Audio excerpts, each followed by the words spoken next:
Entendes o que estás lendo? O podcast que te leva através das páginas da Bíblia. Livro por livro. Capítulo por capítulo. Uma exposição bíblica emocionante. Aperte os cintos e embarque comigo nesta viagem.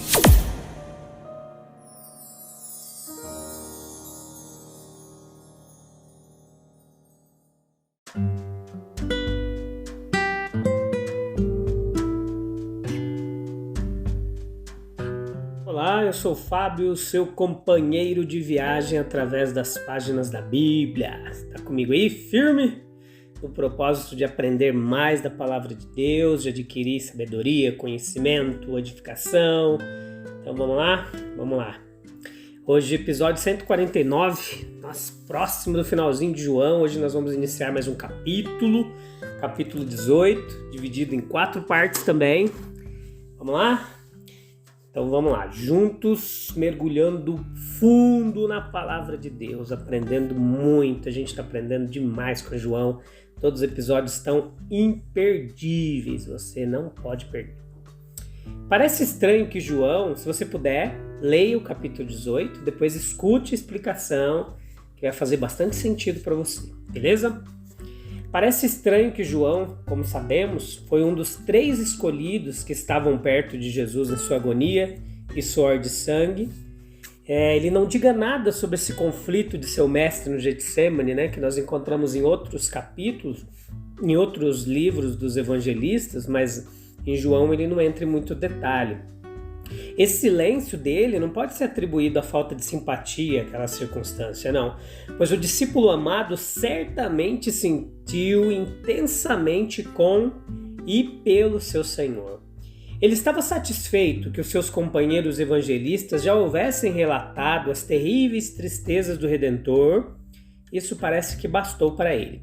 Levando em conta que o Evangelho de João foi, segundo a tradição cristã, o último evangelho dos 4 a ser escrito, né? Mateus, Marcos, Lucas, João, as dores incomparáveis que Cristo suportou quando com clamor e lágrimas fez súplicas, afetando profundamente a mente sensível que contempla a cena. Então, nós precisamos notar aqui que Cristo ele tem um sentimento de solidariedade com todas as nossas dores. E ainda se lembre que nos céus o capitão de nossa salvação olha para trás, para a hora em que ele bebeu a taça amarga em nosso lugar, e para ele o Getsemane está para sempre ligado ao sagrado empreendimento de nossa causa, com o preço que ele pagou para a nossa redenção. Para a mente do traidor, Judas, por exemplo, o único ponto de interesse ali no Getsemane, ou no Getsemane, era este. Era um lugar onde Jesus poderia ser apreendido pelos oficiais dos sacerdotes, pelos fariseus, sem medo de perturbação ou oposição. O jardim, embora perto de Jerusalém, era um lugar isolado e solitário. Nenhuma multidão de admiradores e simpatizantes protegeria ou resgataria o honrado e amado mestre. Após a captura, durante as poucas horas de vida que restavam para Judas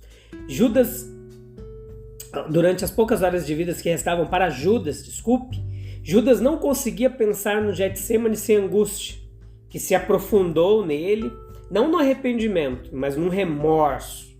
E o pensamento do seu próprio pecado, da inocência de seu mestre, deve ter oprimido a sua alma culpada a tal ponto que ele foi levado à confissão e ao suicídio.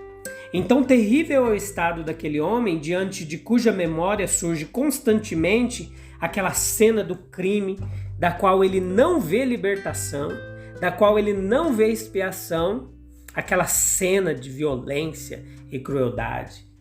Melhor teria sido para aquele homem nunca ter nascido. Este mesmo lugar, cuja imaginação despertou a consciência culpada de Judas para a miséria e o desespero, está associado na mente de todos os cristãos com o resgate que foi pago pela libertação do pecado e da morte. Muito querido ao coração, muito presente à memória da cristandade é esse jardim, onde Jesus tantas vezes recorreu onde ele se deixou ser traído, onde Jesus levou sobre o seu coração o peso do pecado humano, e lá onde Jesus clamou: não se faça a minha vontade, ó Pai, mas a tua seja feita. Existem profundidades e coisas únicas neste evangelho de João que torna fácil entender porque alguns os consideram o preferido dentre os 4 evangelhos. Tem o que os outros não têm, mas quando comparamos os outros com ele para procurar suas peculiaridades, então nós descobrimos como os outros têm o que falta nesse evangelho. Alguém poderia ter pensado de antemão que João teria falado sobre os mistérios e as tristezas do Getsemane, mas estranhamente ele os ignora sem dizer uma única palavra. E aqui está uma das ilustrações de como a inspiração do evangelho é algo real. Esses evangelhos não foram escritos à semelhança dos livros humanos, embora tenham surgido em mentes humanas. Se João tivesse sido questionado por que ele deixou de falar sobre a paixão, ele dificilmente poderia ter dito. Mas embora João não diga nada sobre como Jesus começou a ficar triste, pesaroso até a morte, embora ele não diga nada daquele suor que era como grandes gotas de sangue caindo no solo, nós temos certeza de que todas essas experiências terríveis devem ter estado frequentemente em sua grata lembrança. O Getsemane foi o último lugar onde Jesus e seus discípulos tiveram liberdade de expressão antes de sua morte. E era bom que eles se lembrassem disso como um lugar onde haviam estado frequentemente. Muitas vezes Jesus deve ter dito a eles ali, e a lembrança do lugar traria a lembrança das palavras. Cada cristão tem um lugar sagrado, né? Todo cristão deve ter lugares cuja lembrança mais doce para ele seja do que a simples visão de locais tradicionais na Palestina. Nós devemos ter lugares memoráveis em nossa própria experiência, então talvez possamos obter algo de bom, considerando os chamados lugares sagrados de Terra Santa. Jesus poderia não ter visitado o jardim aquela noite. Ele sabia de tudo que estava para acontecer. Ele sabia de Judas, ele sabia que o inimigo havia entrado ali em Judas e que ele estava na cidade traindo para os seus inimigos sedentos e cruéis. Ele não entrou no jardim por ignorância do que estava por vir. Seria a coisa mais fácil para ele ir para outro lugar. Jesus poderia ter escapado antes que seus inimigos estivessem sobre ele. Além de seu conhecimento absoluto das coisas, a luz brilhante e a conversa contida da multidão hostil lhe dariam aviso suficiente. E ele poderia ter escapado sob a cobertura das árvores amigas. Seu pequeno guarda dormia rápido, mas ele estava acordado e especialmente sensível a cada visão e som que se aproximava. Ele poderia ter desaparecido de seus inimigos na presença deles. Ele poderia ter deixado que eles se aproximassem dele, pensando que ele estava em suas mãos, e então imediatamente desapareceria de suas garras, desapontaria as esperanças deles mais profundas e faria todos eles de tolos. Ele poderia ter recebido a ajuda de seu pai, né? Ele poderia, nessa época, mesmo ele não tendo muitos amigos terrenos, que não eram fortes ou hábeis na guerra, ele era rico em aliados celestiais. E todos estavam sob seu comando, como ele disse a um de seus seguidores. Você não pensa que eu agora não posso orar a meu pai para que ele envie? Isaías 37 nos conta que um anjo do Senhor matou 185.000 soldados. Imagina só, assírios. E um deles mataria todos os inimigos de Cristo, se ele assim o desejasse, facilmente. Mas ele não usou seu poder nem influência em sua própria defesa. Ele teve coragem suficiente para ficar sozinho.